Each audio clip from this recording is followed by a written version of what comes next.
Welcome to Hump Day Wednesday, January 7th, 2026. If you or a loved one has suffered a tragic crash, get the firm with the most board certified in trucking accident law attorneys, nationally renowned and located in Wyoming, Colorado, and Montana. Call Grant Lawson and the law firm for truck safety. Yes, that's a dandelion blooming in January. Even the weeds are confused, and if the weeds are confused, you know that something's up. But as we mentioned yesterday, the weather pattern across the northern hemisphere is going through a reboot. Control-Alt-Delete. Europe going through a major snowstorm again. Looked at some video and footage of some huge snowdrifts in Scotland. Just crazy weather across the globe. And we're going to go through another day, though, where the weather is not too crazy today. But the changes are developing. We will see some of the Pacific Northwest, parts of far northwestern Wyoming, Idaho, and western Montana getting into some snow shower activity today as part of this weather pattern change will commence late tonight, Thursday through Saturday, with much colder temperatures. And yeah, it'll actually feel like winter out there. By no means is this the storm of the century, but it certainly is going to be more than people have seen in a long time. Heck, a dusting of snow will feel like a blizzard based on how the last 6 weeks have gone. So the snow is going to come in patches. There's going to be kind of a patchwork of lighter snows across the central and northern Rockies. The southern areas, as we showed you yesterday, parts of southern Colorado, New Mexico, the panhandles, you're going to see some winter weather into portions of Kansas as well. Now, this major pattern readjustment is looking more and more likely, with that big Pacific Ridge developing late next week and maybe holding firm for a while. We'll take a look at that. Also, in the background of all of this, La Nina is collapsing. It's going to die a quick death, and that is something that is going to be impacting the weather in the weeks going ahead. La Nina, a weak to moderate one this fall and into the month of December, wasn't really a huge factor because of that giant blocking pattern that we went through. Now with La Nina collapsing and the blocks gone, well, that could end up being a factor going into February, March, and April, and probably into May as well. So that's something else that we've got to keep track of.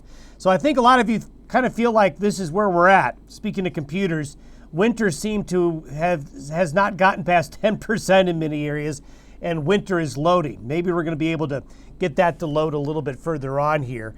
In the meantime, as we have been showing you for weeks on end, just beautiful sunrises and sunsets, beautiful shots of lenticular clouds. Here's Fremont Lake. Dave reminds us that it's not unusual in January to have open water on Fremont Lake since it's 600 feet deep, and it does take a while. But the Wind River Mountains, one mountain range that just continues to get more snow in this very moist flow of Pacific air here recently. Can you find the moose?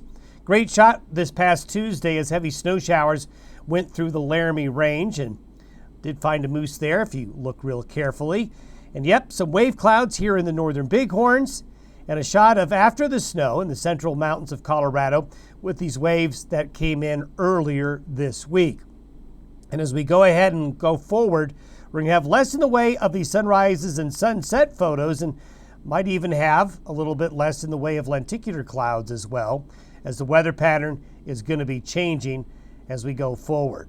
So as we go and take a look beyond today, do be ready for the weather pattern to change. Now, as we take a look at snowpack conditions, it's just kind of a crazy snowpack here so far. We have islands of just very little snowpack and islands of deep snowpack. With the pattern the way it's been, as we know, California has been getting a lot of precipitation. So the high Sierras are looking at really good snowpack conditions right now. And then we have this island that goes from eastern Washington into Montana, parts of Idaho, then into the Wind River and Green River basins of Wyoming, where snowpack, anywhere you see green or blue, snowpack is in very, very good shape. Obviously, the reds, the yellows, and the oranges, you're below average. But the way the pattern has been, as crazy as it's been, areas further south and east haven't done as well. And certainly, if you're not going to have any systems come along east of the divide, you're not going to do well in the Bighorns or the lower Platte River drainages, or certainly into the Black Hills. But look at these snowpack numbers, kind of hard to fathom as warm as it's been. to have snowpack numbers this good, especially in some of these important basins right here.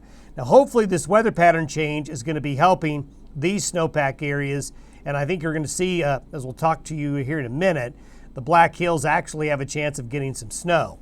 The satellite photo this morning shows the next weather maker off the coast of British Columbia, and it is coming this way. For weeks, these systems have been coming down here and coming down here, then coming here and stalling and breaking apart, but not now.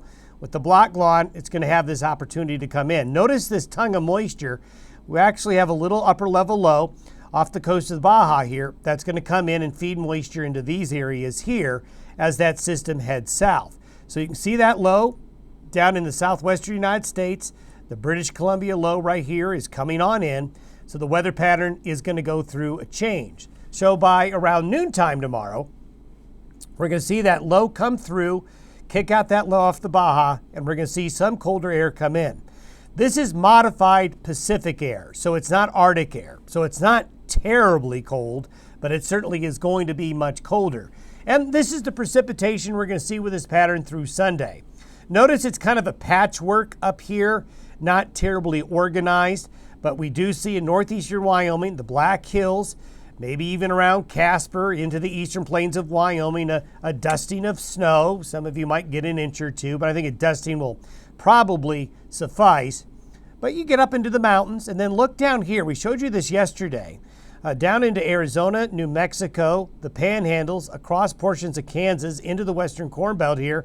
There's going to be, as the system swings through, a more concentrated area of moisture, and this is going to be snow, and it could be moderate to heavy snow in some areas here in this little stripe right across the region and reaching areas in the plains that haven't seen moisture for weeks on end.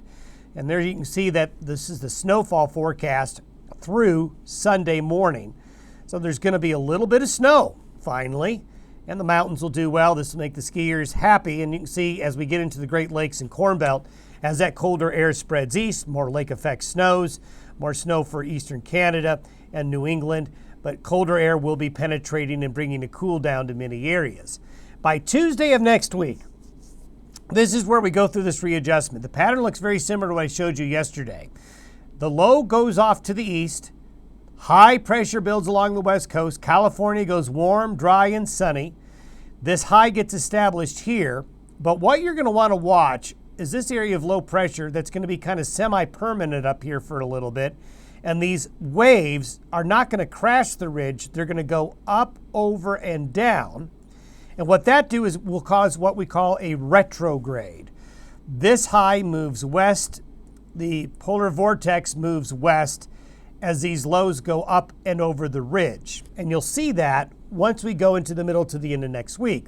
So as we get into mid-weekend, Sunday, Monday, Tuesday, we're going to have a warm, dry pattern develop across the far west as we wait for the retrograde. Once the retrograde commences, you'll see this low right here crashing the party. So this is Tuesday of next week. This is Wednesday. So pay attention to what happens here.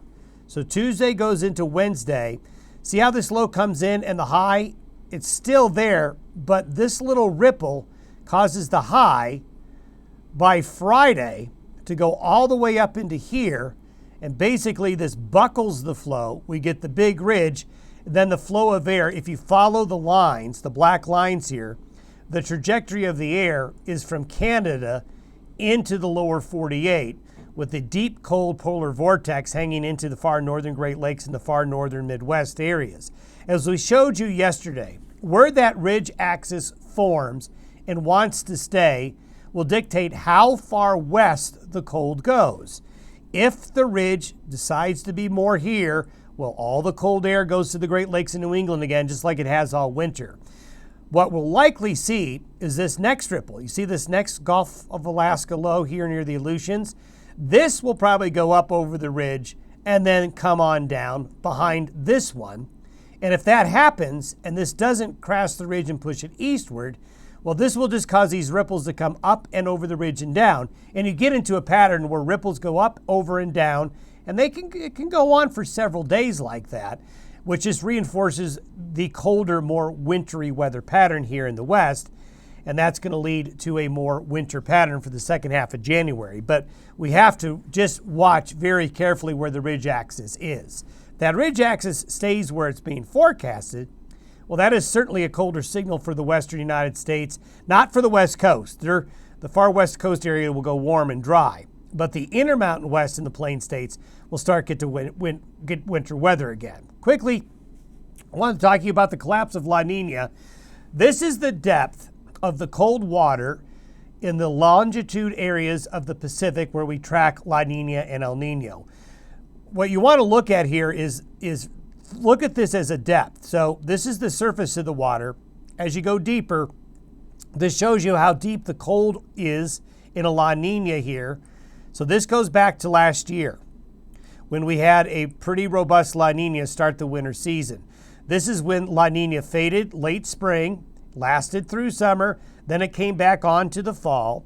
Notice the La Nina is not as intense as it was a year ago, but notice what happened here right around the new year. The depth of the cold water has been erased. Now, technically, we're still in a La Nina, but when you see the depth of the water column get shallow, and then the water column between these longitudes overall start to warm, this is your La Nina collapsing. And if you look at the new European seasonal model, the blue patch is January, then it goes month by month through July. Notice La Nina just goes away, and we have the potential for a weak El Nino, late spring and early summer maybe. We'll put a maybe on that.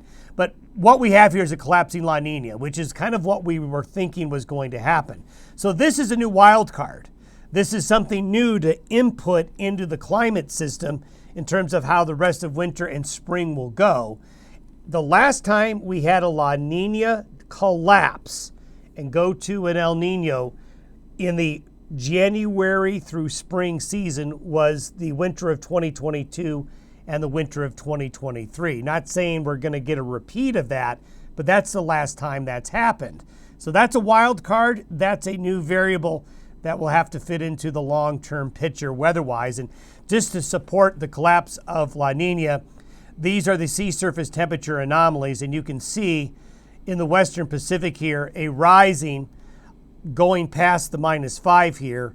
Out in the Western Pacific, off the coast of South America, we've seen a steep increase in sea surface temperature anomalies over the last few weeks. So maybe we can get past 10% on winter loading. Don't forget our regional travel forecast. It's going to be a factor as travel concerns will be arriving tonight, tomorrow, and Friday into Saturday across the region. Have yourself a good Wednesday. We'll see you tomorrow.